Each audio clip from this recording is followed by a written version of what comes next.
আল্লাহর নবী মৌমাছিরে ডাক দে বলেন, মৌমাছিরে গুন গুন করে মৌমাছি নবীজির সামনে দাঁড়ায় গেল। আসসালাতু আসসালামু আলাইকা ইয়া রাসূলুল্লাহ, নবীজি কি জন্য গো আমাদেরকে ডেকেছেন?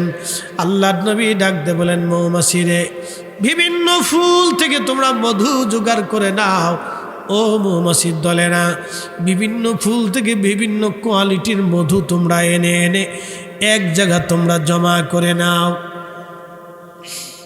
রে মৌমাছির দল, আমি নবী বলতেছি, বিভিন্ন ফুল থেকে তোমরা মধুগুলি জোগাড় করে সুগার জমা করে এক জায়গায় নিয়ে এসে তোমরা চাকের মধ্যে জমা করে কিভাবে তোমরা মধু বানাও বলো। মৌমাছি ডাক দিল, হুজুর আমরা বিভিন্ন জায়গা থেকে মধুগুলি সুগার মিষ্টি সংগ্রহ করে এনে আমরা মৌমাছির চাকের মধ্যে রেখে দেই, শুধু রাখি না। ইয়া রাসূলুল্লাহ, ওইগুলি রাখার পরে আপনি নবীর শানে দুরূদ পড়তে থাকি। আপনি রাসূলের শানে দুরূদ পড়তে ইয়া রাসূলুল্লাহ বিভিন্ন জায়গার বিভিন্ন ফুল থেকে ওই মধুগুলি যেগুলি নিয়ে আসি, যেই ফুলের ভিতর থেকে মিষ্টি থাকে ওইগুলি সংগ্রহ করে নিয়ে আসে। ইয়া রাসূলুল্লাহ, বিভিন্ন ফুলের মিষ্টিগুলি এক জায়গায় জমা করার পরে আপনি নবীর শানে দুরূদ পড়তে নবী গো মধু হয়ে যায়, মধু মিষ্টি হয়ে যায়, জান্নাতের খাবার হয়ে যায়। যেই কারণে আল্লাহ বলেন আশফাউল লিন্নাস, এই মধু মানুষের জন্য সেবা। কারণ এটা তৈরি করার সময় মৌমাছির দলেরা আমার নবীর দুরূদ পড়েছিল। এই জন্যে রাজনগরবাসী আমাদের ঘরে ঘরে নবীর দুরূদ চালু করতে হবে। ওরা যতই মিলাদের বিরোধিতা করুক, আমরা প্রত্যেকটা সুন্নি মুসলমান বাড়িতে ঘরে ঘরে নবীর দুরূদ মিলাদ, দুরূদ সালাম চালু রেখে দিব। কারণ জমিন আল্লাহর, আসমান আল্লাহর, হাবিব আল্লাহর জিকিরের পরে নবীর দুরূদ চলবে, আল্লাহর শানের পরে নবীর শান চলবে, আল্লাহর ইত্তেবার পরে নবীর ইত্তেবা চলবে, লা ইলাহা ইল্লাল্লাহর পরে মুহাম্মদুর রাসূলুল্লাহ চলবে, আশহাদু আল্লা ইলাহা ইল্লাল্লাহর পরে আশহাদু আন্না মুহাম্মাদার রাসূলুল্লাহ চলবে। অতএব আমরা প্রত্যেকেই ঘরে ঘরে নবীর দুরূদ সালাম চালু রাখবো। কথা বলেন, হাত উঁচা করে বলেন, ঠিক না বেঠিক?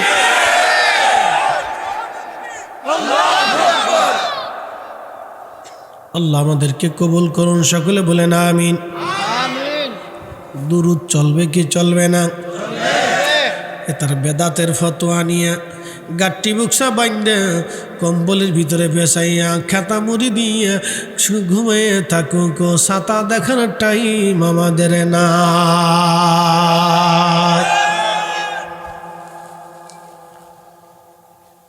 চলবে আর একটু চলুক, সারা রাত্র চলবে ফজর পর্যন্ত। ফজর বলেন ইনশাল্লাহ। থাকা লাগবে না, নেকি হয়ে গেছে, বাড়ি চলে যান, তবরক লাগতো না, যান গে।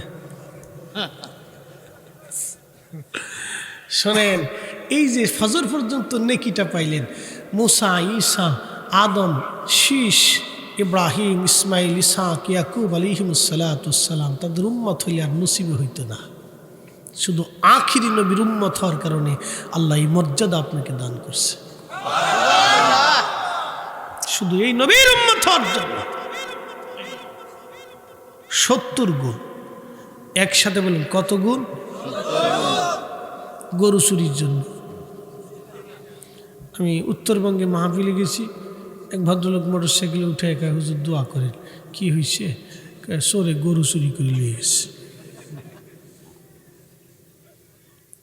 সারা দেশে গরু চুরি বাড়ছে, ছাগল চুরি বাড়ছে, খুন খারাপি বাড়ছে, ডাকাতি বাড়ছে, মুরগি চুরি করে, মসজিদে জুতা চুরি করে। ঠিক আছে না ভাই? আমার ঢাকার আমার মসজিদে প্রত্যেক জুমাতে চুরি হয়, জুতা চুরি করে নিয়ে যায়। ওই হিরোইন চিরা আছে, ওরা জুতা মতা জোগাড় করে চুরি টুরি করে নিয়ে ঢাকার ওই গুলিস্তানের পুরাই সুরাই মার্কেটে যে বিক্রি করে দেয়। চোর, এত চোর বাড়ছে। রাজনগরবাসী শ্রেষ্ঠ নবীর শ্রেষ্ঠ উম্মত আল্লাহ বানাইলেন, আমাদেরকে মর্যাদার আসনে দিয়ে দিলেন এই নবীর কারণে। আমার রসুলের দুরুদের মাধ্যম দিয়া মৌমাছির পুকারা মধু বানায়, মধু মধু মধু বানায়। কি বানায়? একসাথে বলেন কি বানায়? এ মধু শুধু মধু থাকে না, আর শিফা উল্লিন্নাস। নবী বললেন জান্নাতের খাবার খেজুর, জান্নাতের খাবার দুধ, জান্নাতের খাবার মধু। আমার উম্মতের উচিত খেজুর খাওয়া। গর্ভবতী নারীরা খেজুর খাবে। আল্লাহ নবী বললেন তোমাদের নারীরা যদি গর্ভবতী হন তো সত্য হয় তো বেশি বেশি খেজুর খাওয়াও, কারণ খেজুরের পুষ্টিগুণ সারা শরীরে ছড়িয়ে যাবে। আমার উম্মতকে বলো খেজুর খাওয়াইতে, বলে কারণ কি? আদম সফিউল্লাহরা যেই মাটি দিয়ে আল্লাহ বানিয়েছিল ওই মাটির অতিরিক্ত অংশটুকুন দিয়ে আল্লাহ খেজুর গাছ বানিয়েছিলেন। তা আমার বক্তব্য না, ইমাম ইবনে কাসির আল বেদার ভিতরে লিখেছেন। আল্লাহর নবী বলেন উম্মত ওই মাটি দিয়ে আল্লাহ খেজুর গাছ বানাইলেন।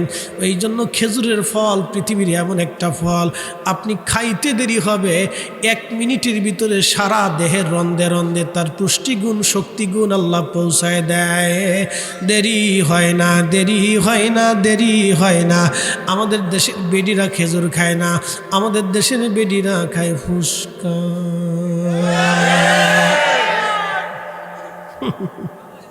ছাগলের মতো খালি খাইতে ঠেল।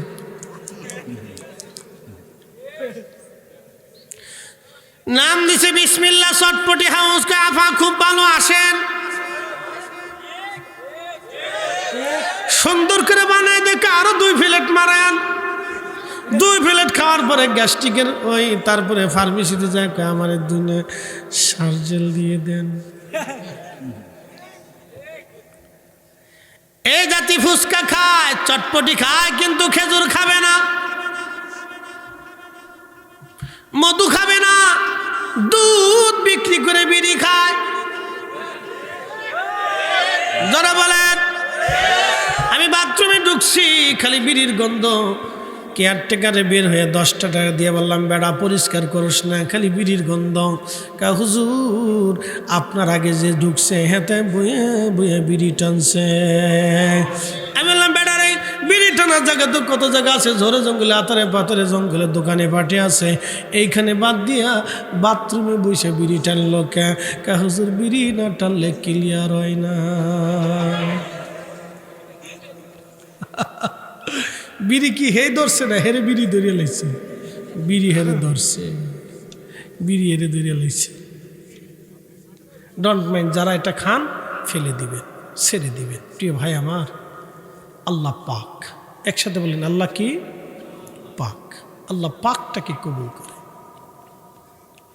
এই জন্য যদিও এটা ফকিগান বলেছেন, কেউ বলছেন মাকরু, মাকরুহে তাহারিমি, হারামের কাছাকাছি, মাকরু খাইতে নিষেধ করছেন, এগুলি দরকার নাই, ফেলে দিবেন।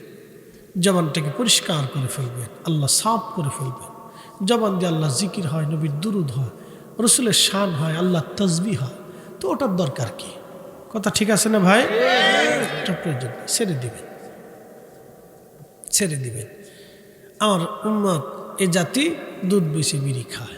আল্লাহ রসুল বলেন উম্মতকে বলো তারা যেন কোনো না কোনো সময় কিছু না কিছু দুগ্ধ পান করে। একসাথে বলবেন না মারহাবা? কিছু না কিছু দুগ্ধ পান করে, কারণ দুধের ভিতরে সমস্ত তৃণভোজ অর্থাৎ সমস্ত লতা পাতা গাছপালার যা কিছু আছে এটা নির্যাস দুধের ভিতরে, গরুর দুধের মধ্যে থাকে।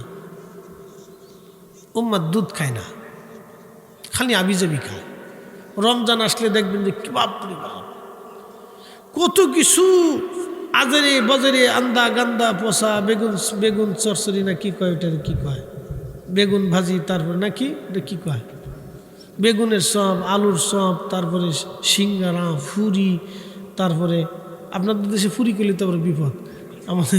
আপনাদের দেশে ফুরি তো মেয়েদেরকে বসে, ওটা কি কয় আপনাদের দেশে? ডাইল ফুরি।